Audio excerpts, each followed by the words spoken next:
नमस्कार, स्वागत है आप सभी का भोपाल दूरदर्शन से प्रस्तुत कार्यक्रम ये है नारी शक्ति में।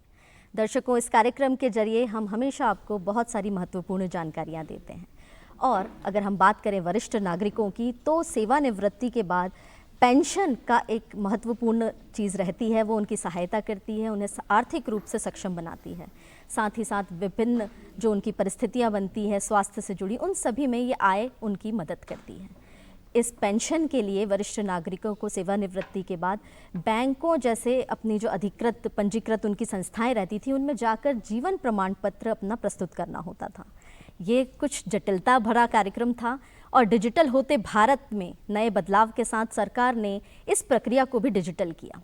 जी हाँ, आज हम इसी संदर्भ में बात करने वाले हैं। आज हम बात करेंगे डिजिटल लाइफ सर्टिफिकेट के बारे में और क्या है ये डीएलसी, किस तरीके से इसको प्राप्त किया जा सकता है और इसका 3.0 वाले चरण में क्या क्या बदलाव लाए गए हैं, उन सभी विषयों के बारे में, उन सभी चर्चाओं के बारे में हम आज यहाँ पर बात करेंगे। और विषय है तो यहाँ पर विशेषज्ञ भी होंगे।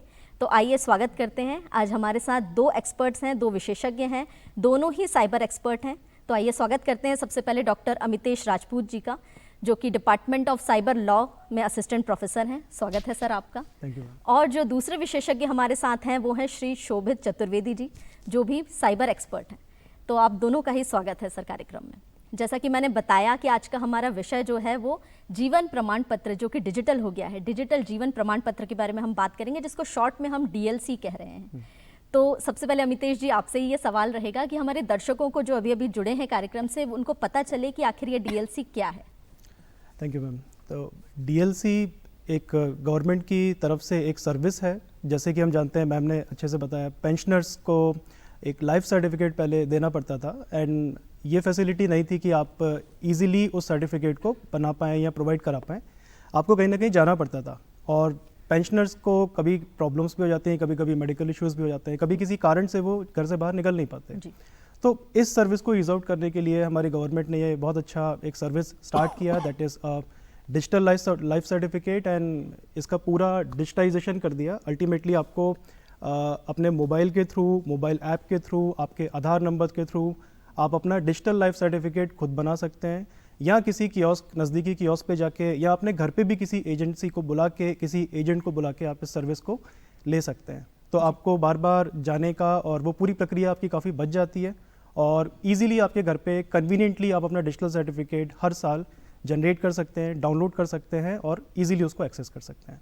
तो अमितेश जी, अगर कुल मिलाकर बात करें हम, तो डिजिटल होते भारत की ये एक नई सुविधा है, क्योंकि हम इससे पता लगा सकते हैं कि जो वरिष्ठ नागरिक हैं हमेशा वो स्वास्थ्य के रूप से उतने संबल नहीं होंगे, उतने अच्छे नहीं होंगे कि वो जाकर अपना हर बार जीवन प्रमाण पत्र दे पाएँ। साथ ही साथ कई बार ऐसी भी स्थिति बनती है कि वो अपने बच्चों के साथ कहीं और, किसी और प्रदेश में, किसी और शहर में शिफ्ट हो गए हैं, तो वहाँ से बार बार आना अपनी एजेंसी के पास, वो भी मुश्किल का काम रहता होगा। तो ये दोनों ही परिस्थितियों में अब सहायक रहेगी डीएलसी की। बहुत सहायक रहेगी जी। बहुत सहायक। और शोभित जी, आप हमें बताएं कि किस तरीके से ये जो डीएलसी है इसके लिए रजिस्टर करवाएं। अगर सेवानिवृत्त हो गया है कोई कर्मचारी, तो उसके बाद किस तरीके से वो डीएलसी पर रजिस्ट्रेशन कर सकता है अपना? देखिए, डीएलसी का पोर्टल बना हुआ है जीवन प्रमाण, जिसका नया वर्जन 3.0 अभी लॉन्च हुआ है जी। सो इसकी ऐप भी है। अगर आप चाहें तो ऐप से भी आप डाउनलोड कर सकते हैं, ऐप पे भी आप रजिस्टर कर सकते हैं। ये उस मोबाइल पे आप करेंगे जिस मोबाइल नंबर जो आपका आधार कार्ड से लिंक हो। आपको आधार कार्ड, क्योंकि आधार कार्ड के आधार से वो बायोमेट्रिक आपके लेंगे, और इसमें एक जो नया फीचर आया है उस फीचर्स के साथ फेस रिकग्नाइजेशन का, वो आप उसमें अपना लाइव फ़ोटो लेके और उसमें आप डाल सकते हैं। तो ये इसका 3.0 का नया वर्जन जो है ये काफ़ी सहूलियत भरा है उन लोग के लिए जो कि जा नहीं सकते या किसी दूसरे शहर में है या बीमार हैं। ये उनके लिए बहुत अच्छा है और काफ़ी सिक्योर है, क्योंकि ये ऑटोमेटिकली आपके जो डिवाइस है, आपके मोबाइल से ये ऑपरेट हो रहा है। इसकी सारी जानकारी आपके मोबाइल पे ही आपको उपलब्ध भी हो जाएगी इसी ऐप्स के जरूर। जी। और शोभित जी, हमें यहाँ पर ये भी बताइए कि क्या इसके लिए स्मार्टफोन होना अनिवार्य है, क्योंकि बहुत से ऐसे नागरिक भी होंगे, बहुत से ऐसे पेंशनर्स भी होंगे जो कि स्मार्टफोन यूजर्स नहीं हैं अब तक भी। जी देखिए, स्मार्टफोन ज़रूरी है क्योंकि इसमें आप स्मार्टफोन एंड्रॉयड के थ्रू ही आप इसकी ऐप डाउनलोड कर सकते हैं। अगर आपके पास स्मार्टफोन नहीं है तो फिर आपको सीएससी सेंटर, जिसे कियोस्क सेंटर कहते हैं, आप वहाँ जाके भी कर सकते हैं। कई बैंकों में सुविधा उपलब्ध कराई गई होगी कि बैंक के अंदर ही इन्होंने एक आधार, जैसे वो कियोस्क सेंटर होता है, वो भी चालू किया हुआ, तो उसमें भी आप जाके अपना ये रजिस्ट्रेशन करा सकते हैं। क्योंकि अगर आपका आधार एंड्रॉयड फ़ोन नहीं है तो फेस रिकग्नाइजेशन वाला जो सेटअप है वो शायद थोड़ा सा मुश्किल हो पाएगा करने के लिए। ठीक, मतलब स्मार्टफोन का होना अनिवार्य रहेगा, जी। नहीं होने पर बैंकों से सहायता ली जा सकती है। जी। जी, अमितेश जी, आप हमें बताएं कि किन किन लोगों को इसका लाभ मिलेगा, क्योंकि सरकारी कर्मचारी भी अलग अलग तरीके के हैं, तो इसके अंदर कौन से लोग होंगे जो कि लाभान्वित होंगे इसमें? मैम, सरकारी कर्मचारी, कोई भी ऐसा कर्मचारी जो ऑब्वियसली गवर्नमेंट से रिटायर्ड है, सेंट्रल, स्टेट या किसी भी सरकारी विभाग से रिटायर्ड है, प्लस अगर कोई प्राइवेट कर्मचारी भी है बट अगर आपकी संस्था किसी पेंशन स्कीम में कंट्रीब्यूट करती आ रही है रेगुलरली और मिनिमम 10 ईयर्स तक उन्हें रेगुलरली कंट्रीब्यूट किया हुआ है, आप एलिजिबल हैं, और अगर वो संस्था आपके जीवन प्रमाण पे रजिस्टर्ड है तो आप इसके लाभार्थी हो सकते हैं। आपको सीधा पोर्टल पे जाना है, अपनी संस्था को चेक करना है और वहाँ से आप अपना सर्टिफिकेट जनरेट कर सकते हैं। जी, बहुत अच्छी जानकारी आपने दी।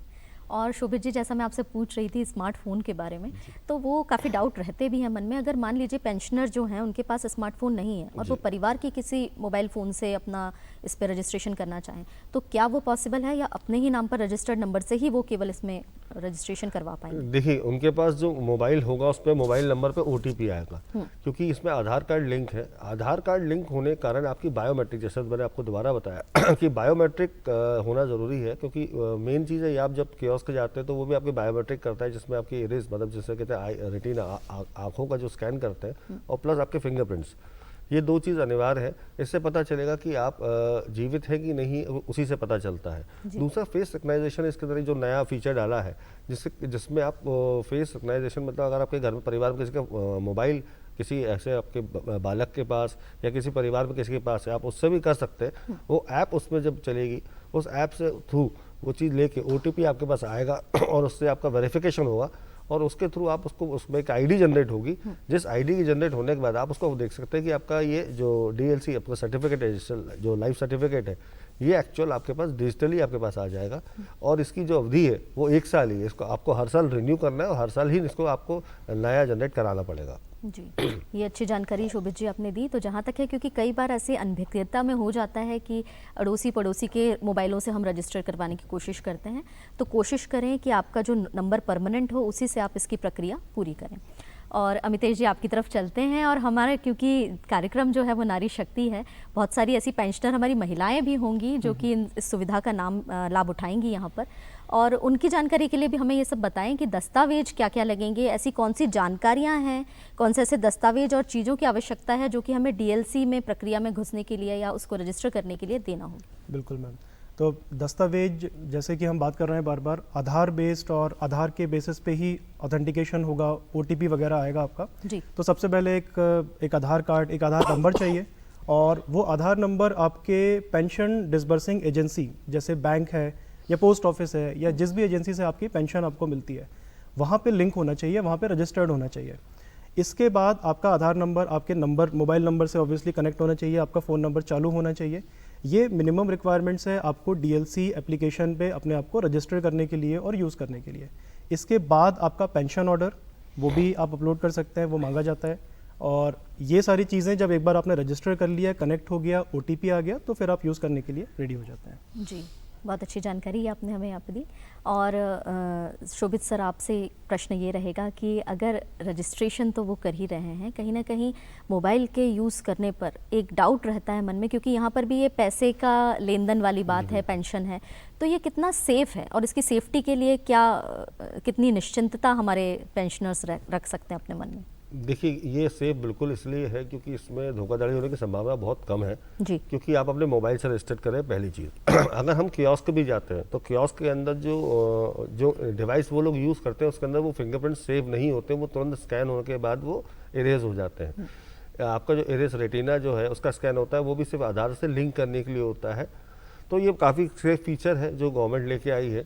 और ये फीचर आने के बाद से एक फ़ायदा ये भी है उन लोगों को जो कंट्री में नहीं है। एक्चुअल कुछ लोग हैं जो हमारे कंट्री में नहीं, कंट्री से बाहर हैं और उनकी पेंशनर भी आ रही है, तो उनके लिए भी बहुत अच्छा सहूलियत है कि वो बिना आए, क्योंकि ये नवंबर दिसंबर में ही होता है सबसे ज़्यादा। तो अगर वो उनको भी एक सुविधा है कि वो अपने कहीं जहाँ भी हो, जिस भी कंट्री में हो, वहाँ से भी ये रजिस्टर कर सकते हैं। और ये सेफ फीचर है। इसकी ऐप भी है, पोर्टल भी है, आप पोर्टल से भी चाहे तो कर सकते हैं। और आप अगर इसकी मोबाइल पे आप डाउनलोड करें ऐप, तो जीवन प्रमाण का ऐप आप लेके आप इससे आराम से कर सकते हैं, जिससे कि आपके मोबाइल पे ही आप उसको ट्रेस कर सकते हैं। आप अपने मोबाइल से उसकी सारी कि कब आ रहा है, ट्रैक रिकॉर्ड्स वगैरह सारी चीज़ देख सकते हैं। अगर कोई उसमें जैसे उसमें आधार कार्ड लिंक करना है, आधार कार्ड अपग्रेड करना है आधार कार्ड में क्योंकि आपका पैन कार्ड भी लिंक है और ये सारी चीज़ें अब एक दूसरे से अब लिंक हो गई हैं। सो मेन चीज़ है आपका मोबाइल नंबर का बिल्कुल ध्यान रखें, वो किसी को ना दें, और OTP किसी से शेयर ना करें। ये हमेशा हम कहते हैं कि OTP और ऐसी पर्सनल चीज़ें किसी से शेयर ना करें। जी, बहुत अच्छी जानकारी आपने दी। तो जो सावधानियां हमें अपने अकाउंट या हमारे पैसे से रिलेटेड ट्रांजैक्शंस में रखनी होती है, वही सेम सावधानियां आपको यहाँ पर भी रखनी है। तो बाकी सारी प्रक्रिया पूर्ण रूप से सुरक्षित है, ये कहा जा सकता है यहाँ पर। और अमितेश जी, आपके पास चलते हैं। और जैसा कि हमने देखा कि 2014 से ये चालू की गई थी प्रक्रिया, और उसके बाद इसमें कई संशोधन हम वक्त के साथ करते जा रहे हैं, जैसे कि फेस रिकॉग्निशन का जो एक नया पहलू इसमें जुड़ा है। तो अगर हम हितग्राहियों की बात करें तो अब तक कितने लोग इसमें रजिस्टर करवा चुके हैं, इसका लाभ ले चुके हैं? हाँ मैम, तो एक जो डेटा है इसके हिसाब से 912 लाख लाभार्थी अभी तक इस स्कीम में रजिस्टर हो चुके हैं, अपने डिजिटल लाइफ सर्टिफिकेट्स जनरेट कर चुके हैं। और अभी जो मुहिम चल रही है, इस मुहिम में भी काफ़ी अच्छी भागीदारी देखने को मिल रही है। तो नवंबर में ये मुहिम स्टार्ट हुई है और 1 नवंबर 2024 से अभी तक टोटल 32 लाख से ज़्यादा हितग्राही इसमें अपना डिजिटल लाइफ सर्टिफिकेट जनरेट कर चुके हैं। अच्छा, मतलब लगातार इसमें बढ़ोतरी है लगातार लोगों इसमें की। बढ़ोतरी जी। और शोभित जी, आपसे पूछेंगे कि क्योंकि हम बात कर रहे हैं यहाँ पर 3.0 की, तो क्या मूल अंतर अगर हम देखें, क्योंकि शुरुआत में तो लाइफ सर्टिफिकेट जाकर हमें देना पड़ता था, उसके बाद ये डिजिटलाइज हुए, उसके बाद में कई संशोधन होते गए। तो 3.0 में क्या मुख्य पहलू हैं जो कि अंतर हम देखेंगे? देखिए, 3.0 का सबसे मेन चीज़ ये दी है कि एक तो आपके मोबाइल पे एक्सेस दे दिया है, फेस रिकग्नाइजेशन दे दी गई है। साथ में सबसे मेन चीज़ है कि अब क्योंकि आपको पहले बैंक जाना पड़ता था या पोस्ट ऑफिस जाना पड़ता था लेकिन अब ये है कि आप अपने घर में बैठ के ये काम कर सकते हैं। और सबसे अच्छी चीज़ ये है कि अब बहुत फिजिबल हो गया, क्योंकि कुछ लोग बीमार हैं, हो सकता है वृद्धजन है, कुछ लोग बाहर हैं, या कुछ ऐसी जगह रिमोटली एक्सेस पे है जहाँ से बैंक आपका दूर है, क्योंकि हो सकता है बच्चे कहीं बाहर है, आप जहाँ पहले रहते थे वहाँ अब नहीं है, और आपको अपनी जो मेन ब्रांच होती है उसी में आके सर्टिफिकेट देना होता है जहाँ आपका पेंशन अकाउंट होता है। तो ये सब सुविधाओं के लिए ये बहुत अच्छी चीज़ दी गई है सरकार द्वारा, और काफ़ी सेफ फीचर्स भी लाए गए हैं। तो और ये इसी के लिए बहुत अच्छी चीज़ के साथ 3.0 जो है, मैं कह रहा हूँ कि एक एसेंशियल चीज़ बनाई गई है, जिसके हम देखें कि हम आज डिजिटल की तरफ बढ़ते जा रहे हैं, तो डिजिटल अपराध भी अगर हो रहे हैं तो हम कई फीचर्स में भी जा रहे हैं, तो हमको बस उन सब से बच के रहना है, अवेयर रहना है, और ये सारी चीज़ों को यूज़ भी करना है। तो अमितेश जी, आगे यही हमें बताइए, क्योंकि लोगों के मन में बहुत से इसमें डाउट भी रहते हैं कि इस पूरी प्रक्रिया में क्या किसी प्रकार का कोई शुल्क देय होगा, किसी तरीके का कोई खर्चा जो पेंशनर्स है उनको उठाना होगा? मैम, शुल्क नहीं है, ये सर्विस गवर्नमेंट की तरफ से फ्री ऑफ कॉस्ट है जी। अगर किसी कारण से आप अपने घर से नहीं जा पा रहे हैं बैंक में या किसी साइट पे, और आप अपने घर पे भी कोई ऐसी मोबाइल यूज़ नहीं कर पा रहे हैं और आपके पास ऐसा डिवाइस नहीं है जिस पे आप अपने बायोमेट्रिक्स या अपनी डिटेल्स को रिकॉर्ड कर पाए, तो आप रिक्वेस्ट कर सकते हैं। पोस्ट ऑफिस की तरफ से ये फैसिलिटी प्रोवाइड की जाती है, वो आपके घर पे आएंगे और आपका बायोमेट्रिक वगैरह लेके आपको रजिस्टर करेंगे, आपका डीएलसी सर्टिफिकेट जनरेट करने में आपकी हेल्प करेंगे। इस केस में अगर वो आपके घर आते हैं पोस्ट ऑफिस की तरफ से, तो एक बहुत नॉमिनल फ़ी वो आपसे कुछ चार्ज करते हैं जी। बाकी अगर आप खुद से जनरेट कर रहे हैं, अपना मोबाइल यूज़ कर रहे हैं अपने डिवाइस पे, या आप किसी कियोस्क पे जाके भी कर रहे हैं, तो इसकी कोई शुल्क नहीं है। जी। तो कुल मिलाकर सरकार की तरफ से पूर्ण रूप से ये शुल्क देय है, नहीं है इसमें किसी तरीके का। और जैसे हम सेफ्टी की बात कर रहे थे इसके पहले, तो आप रजिस्टर्ड डिवाइस के बारे में कुछ बता रहे थे यहाँ पर कि एक डिवाइस जो है उसको किस तरीके से रजिस्टर किया जाता है? हाँ, तो जैसे रजिस्ट्रेशन का पार्ट होता है तो बायोमेट्रिक्स रिकॉर्ड किए जाते हैं। जी। बायोमेट्रिक्स आपके उंगलियों के बायोमेट्रिक्स, और जैसा शोभित सर ने भी बताया फेस भी रिकॉग्निशन, आइरिस वगैरह, ये डिटेल्स कैप्चर की जाती है। जी। तो बायोमेट्रिक्स के लिए एक रजिस्टर्ड डिवाइस होता है जो आधार के साथ भी अक्सर यूज़ होता है। जी। तो उसकी एक प्रॉपर्टी ही ये होती है कि आपका बायोमेट्रिक अगर लिया गया है और आपका रजिस्ट्रेशन चल रहा है, एक बार आपका बायोमेट्रिक लेके आपका रजिस्ट्रेशन हो गया, आपका डेटा स्टोर हो गया सीधा उस एजेंसी के साथ जिसके साथ आप इंटरेक्ट कर रहे हैं, जिसमें आप रजिस्टर कर रहे हैं। जी। तो एक बार आपका रजिस्ट्रेशन सक्सेसफुल हो गया, इसके बाद उस डिवाइस से आपका डेटा डिलीट कर दिया जाता है, आपका डेटा पूरी तरह से इरेज हो जाता है, और यही आपकी सेफ्टी को अश्योर करता है।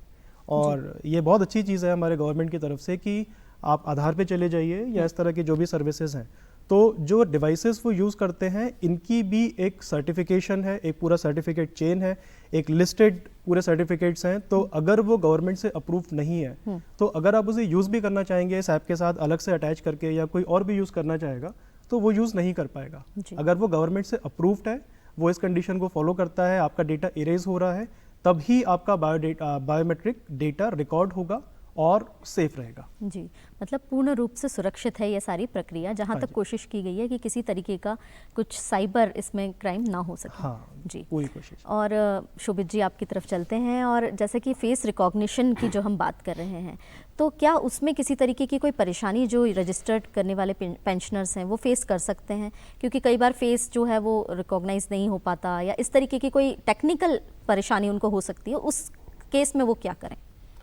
देखिए, फेस रिकग्नाइजेशन में 2-3 चीज़ ऐसी हैं, जैसे दाढ़ी बढ़ना, ज़्यादा दाढ़ी बढ़ गई, या कोई जैसे कई लोग ऑपरेशन होता है, आंखों में चश्मा लगा लेते हैं जी, कैटरेज का, तो इस टाइप की जब चीज़ें चेंजेस होती हैं तो वो थोड़ा सा टेक्निकली उसमें इशू आते हैं। लेकिन अन्यथा सबसे सेफ फेस रिकग्नाइजेशन और बायोमेट्रिक का, ये 2 चीज़ बहुत अच्छी हैं और बहुत सेफ है। इससे व्यक्ति की, मतलब जो खुद व्यक्ति है उसी की जानकारी उसके सिस्टम में है, और उसी से वो ऐप उसके सारे जितने भी डेटा है वो उसको लेती है, उससे मैच करती है, आधार से मैच करती है, और उससे फिर उसका मतलब जो हम कहते हैं कहीं फ्रॉड होने की संभावना, किसी दूसरे खाते से लिंक ना हो जाए, तो उन्हीं खाते से वो लिंक रहेगी, और इससे ये सबसे सेफ्टेस्ट फीचर रहेगा। और ये अभी तक का सबसे बेस्ट जो भी आया है, ये सबसे बेस्ट है कि लोगों का बहुत ही सहूलियत होगी इस चीज़ से कि ये घर बैठे इनका काम हो जाएगा। जी, बहुत अच्छी जानकारी आपने दी यहाँ पर। और अगर लोग किसी तरीके की परेशानी यहाँ पर फेस करते हैं तो वो कहाँ संपर्क कर सकते हैं?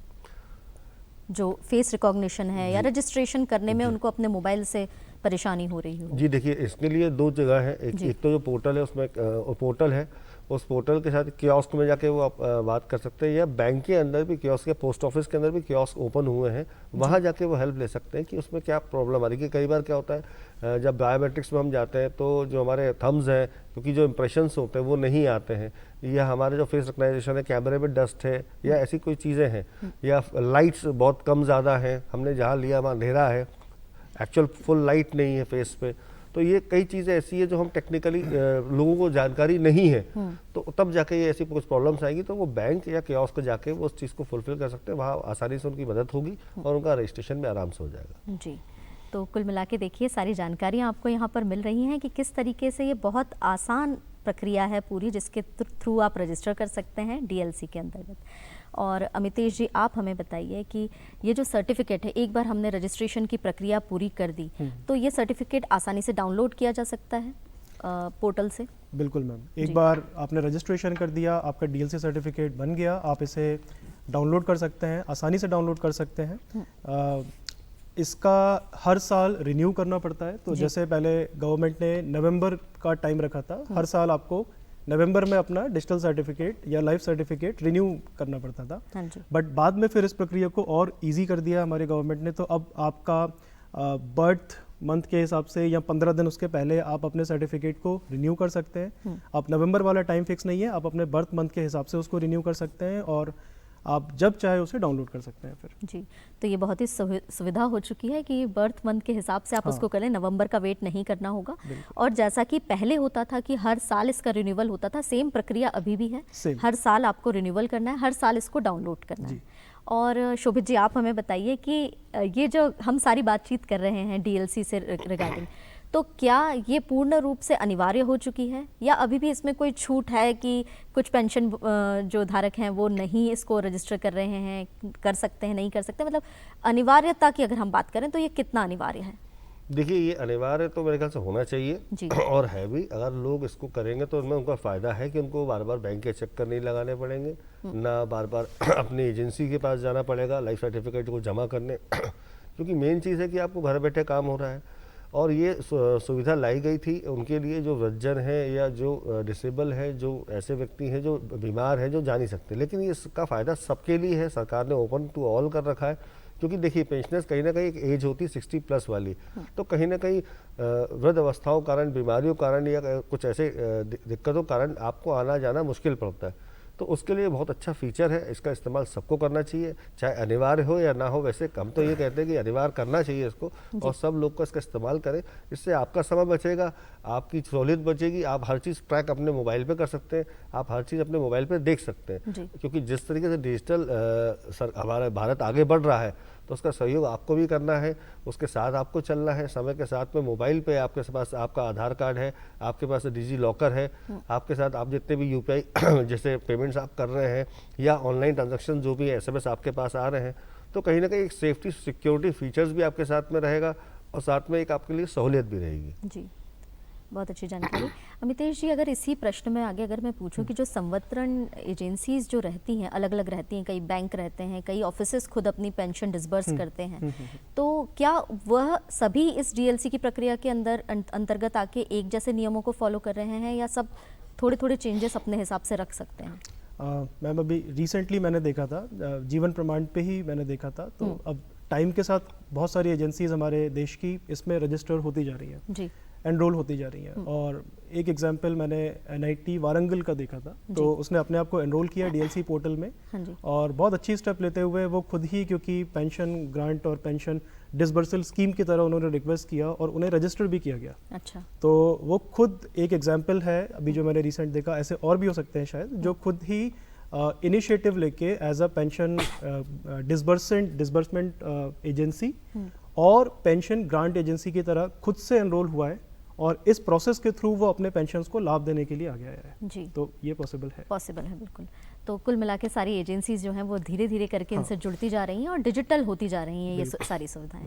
और अमितेश जी, एक सवाल और मन में आता है, क्योंकि यहाँ पर हम एक अगर बात करें तो ये सारी चीज़ें साइबर के अंतर्गत आती हैं, तो क्या ऐसी चीज़ें हैं, क्या ऐसी सतर्कताएँ हैं, खासतौर पे महिलाओं के लिए हम ये प्रश्न पूछना चाहेंगे, क्योंकि कई बार वो डरती हैं बहुत सारे ट्रांजैक्शंस करने में, पैसे के लेन देन करने में, तो किस तरीके से वो थोड़ी सतर्क रह सकती हैं? क्या उनको सावधानियां रखनी होगी सारे डिजिटल और ट्रांजैक्शन से रिलेटेड काम करने में? जी मैम, ये बहुत ज़रूरी क्वेश्चन है आज के कॉन्टेक्स्ट में, बहुत इंपॉर्टेंट है।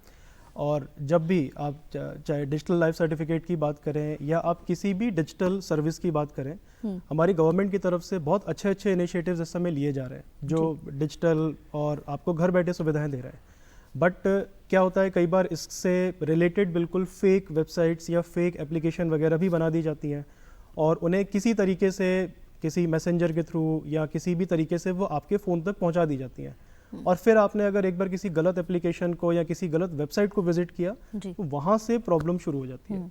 तो आप अगर इसका रूट कॉज देखें तो कहीं ना कहीं ये वहाँ प्रॉब्लम आती है जहाँ पे आपको जाना कहीं और था, आपको किसी वेबसाइट पे जाना था, आपको किसी एप्लीकेशन पे जाना था, बट गलती से आप पहुंच कहीं और गए, और फिर आप एक बार किसी दूसरी वेबसाइट पे चले गए जो बिल्कुल उसी वेबसाइट की तरह लिख रही है, इसे हम फिशिंग कहते हैं टेक्नोलॉजी में। तो वहाँ पे आपको अंतर समझ में नहीं आएगा कि ये करेक्ट वेबसाइट है या अटैकर की तरफ से कोई वेबसाइट आ रही है, और वहाँ पे फिर आपने अगर अपनी जानकारी दे दी, अपना कोई भी डिटेल आपने दे दी, तो वो डिटेल्स को क्या गैदर करके धीरे धीरे एक समय पर वो कहीं ना कहीं आपका डेटा कॉम्प्रोमाइज़ हो जाता है, आपके फ्रॉड्स को वो कहीं ना कहीं आगे बढ़ावा दे देता है, और इस तरह की प्रॉब्लम आती है।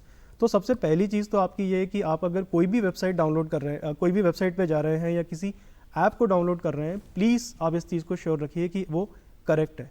आप कहाँ से पहुँच रहे हैं वहाँ तक, अगर आपको किसी ने वो लिंक भेजी है, वो आपका जानकार है और वो ऑलरेडी उसको यूज़ कर रहा है, तो आप एक बार बात करके कंफर्म कर सकते हैं कि हाँ ये सही है, क्योंकि अगर उन्हें कोई प्रॉब्लम नहीं हुई है तो फिर वो सही है। और अगर आपको किसी अननोन नंबर से कोई लिंक आ जाता है, आपको कोई मैसेज आ जाता है डाउनलोड करने के लिए, तो इस तरह की लिंक से आप प्लीज़ कोशिश करिए कि बचिए। और इसके अलावा फिर जितने भी आपके फ़ोन्स हैं और पूरे टाइम आपका मोबाइल और इंटरनेट क्योंकि अब चालू रहता है, तो ऐसी बहुत सारी ऐप्स आपके फ़ोन में कई बार बैकग्राउंड में आके भी डाउनलोड हो जाती हैं। हाँ जी। कई बार आपने देखा होगा, आपने कोई एक मोबाइल बंद किया, ऐप बंद किया, और सामने एकदम से एडवर्टीजमेंट शुरू हो जाता है। राइट। तो वो एडवर्टीजमेंट अगर हमें अच्छा लगा तो हम क्लिक कर देते हैं कि देखते हैं ये क्या चीज़ है, वहाँ से ये प्रॉब्लम ज़्यादा होती है। तो बस एक चीज़ आप ध्यान रखिए, कोई भी चीज़ अगर फ्री में आपकी स्क्रीन पे आ रही है तो आपको उस पर नहीं जाना है। हाँ। और थोड़ा सा ऑथेंटिसिटी को आपको ध्यान रखना है कहीं भी क्लिक करने से पहले। जी, बहुत अच्छी और बहुत ही जानकारी जो आपने दी है वो बहुत महत्वपूर्ण है, और जो मैंने पूछा भी कि ये नारी शक्ति कार्यक्रम है, उसके अंतर्गत हम जरूर बताना चाहेंगे अपनी माताओं बहनों को भी कि जो सतर्कता आपको रखनी है वो इसी तरीके से रखनी है कि जो फेक चीज़ें हैं उनको थोड़ा सतर्कता से देखें, हर चीज़ को क्लिक करने से पहले उसकी जानकारी ले लें। और यहाँ पर एक प्रश्न और मन में आता है अमितेश जी, ये कि जैसे लाइफ सर्टिफिकेट की हम बात करें, किसी हमारे पेंशनर के ख़त्म हो जाने पर, उनका देहांत हो जाने पर एक हमें कागज़ के रूप में वहाँ पर सबमिट करना होता था कि हाँ अब वो ये नहीं है सेवा से, अब वो आगे का नहीं ले पाएंगे। तो यहाँ पर अगर हम डीएलसी की बात करें तो ऐसी परिस्थिति में किस तरीके से हम उनको क्लोजर रहेगा या किस तरीके से हम ऑनलाइन इस चीज़ को सबमिट कर सकते हैं? हाँ मैम, ऑनलाइन तो सर्टिफिकेट क्योंकि डाउनलोड हो जाता है जी। बट अगर इस तरह का कोई इंसिडेंट होता है, किसी ने अपना डिजिटल सर्टिफिकेट बनवाया या रिन्यू किया और उसके बाद वो किसी कारण से नहीं रहे, तो इस केस में जो भी नॉमिनी है या जो भी रिस्पॉन्सिबल है उन्हें पेंशन डिसबर्सिंग एजेंसी या ग्रांटिंग एजेंसी में जाके ही अभी डॉक्यूमेंट देना पड़ता है। अच्छा। इस प्रोसेस को क्लोज करने के लिए जी। और उसके बाद वो सर्टिफिकेट फिर इनवैलिड हो जाता है। तो अभी तो ये प्रावधान है बट इस पे भी कुछ मॉडिफिकेशन हो सकता है, आने वाले समय में आ जाए जिस तरह से बदलाव आते जा रहे हैं हमारे जी सामने। जी तो जी, क्योंकि ये प्रश्न इसलिए मैंने आपसे पूछा क्योंकि कई हमने बात करी कि कई ऐसे पेंशनर्स हैं जो कि अपने बच्चों के साथ विदेश में शिफ्ट हो चुके हैं या भारत के ही अलग प्रदेशों में जा चुके हैं। तो इस परिस्थिति में उनके लिए थोड़ा मुश्किलदायक होगा कि वो वापस आकर अपनी संस्थाओं में जाकर बताएं। बट बिल्कुल इस पे कुछ ना कुछ आएगा और बिल्कुल मॉडिफिकेशंस होंगे जिस तरह से ये चीज़ें इतनी महत्वपूर्णता को लेते हुए एनरिच की जा रही है, तो कुछ ना कुछ आएगा इस पे। जी। और अमितेश जी, बहुत अच्छी जानकारी आपने हमें यहाँ पर दी है। और जाते जाते क्या एक संदेश हम हमारे दर्शकों को देना चाहेंगे कि किस तरीके से डीएलसी उनके लिए लाभदायक है, बताएं। बिल्कुल, डीएलसी बहुत अच्छी स्कीम है और जैसे लाइफ सर्टिफिकेट्स पहले ऑफलाइन था, अब ऑनलाइन हो गया, अब आप अपने घर बैठे भी इसको जनरेट कर सकते हैं। तो प्लीज़ इस सेवा का लाभ लें और अगर आपकी एजेंसी इस पे एनरोल्ड नहीं है तो हो सकता है आने वाले समय में वो एजेंसी इसमें एनरोल हो जाए, तो आप ये पूरी जानकारी जीवन प्रमाण की वेबसाइट पे जाके देख सकते हैं। वहाँ पे पूरी आपको लिस्ट मिल जाएगी और काफ़ी अच्छी लिस्ट है, हमारे देश के काफ़ी प्रतिष्ठित संस्थानें हैं जो उसमें आके रजिस्टर हो गई हैं, तो आप वहाँ चेक कर सकते हैं। और अगर आपकी संस्था इस पर रजिस्टर्ड है तो प्लीज़ इसका लाभ लें और लोगों को भी इसके बारे में बताएं। जी, आज बहुत अच्छी जानकारी आपने हमें यहाँ पर दी थी। एक प्रश्न जो जाते जाते छूट गया था कि क्या केंद्र सरकार और राज्य सरकार के जो कर्मचारी हैं उनके लिए कुछ डिफरेंस है इसमें रजिस्ट्रेशन करने के लिए, या दोनों के लिए प्रक्रिया सेम है? मैम सेम है, केंद्र सरकार या राज्य सरकार कोई भी कर्मचारी अगर पेंशन का लाभार्थी है तो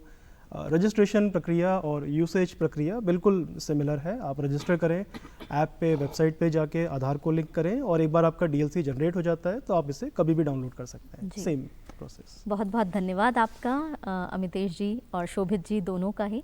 आपने आज बहुत महत्वपूर्ण जानकारी यहाँ पर हमारे दर्शकों को दी और इस जानकारी से हम उम्मीद करते हैं हमारे जो दर्शक हैं बहुत लाभान्वित हुए होंगे। और दर्शकों, कैसा लगा आपको हमारा आज का कार्यक्रम?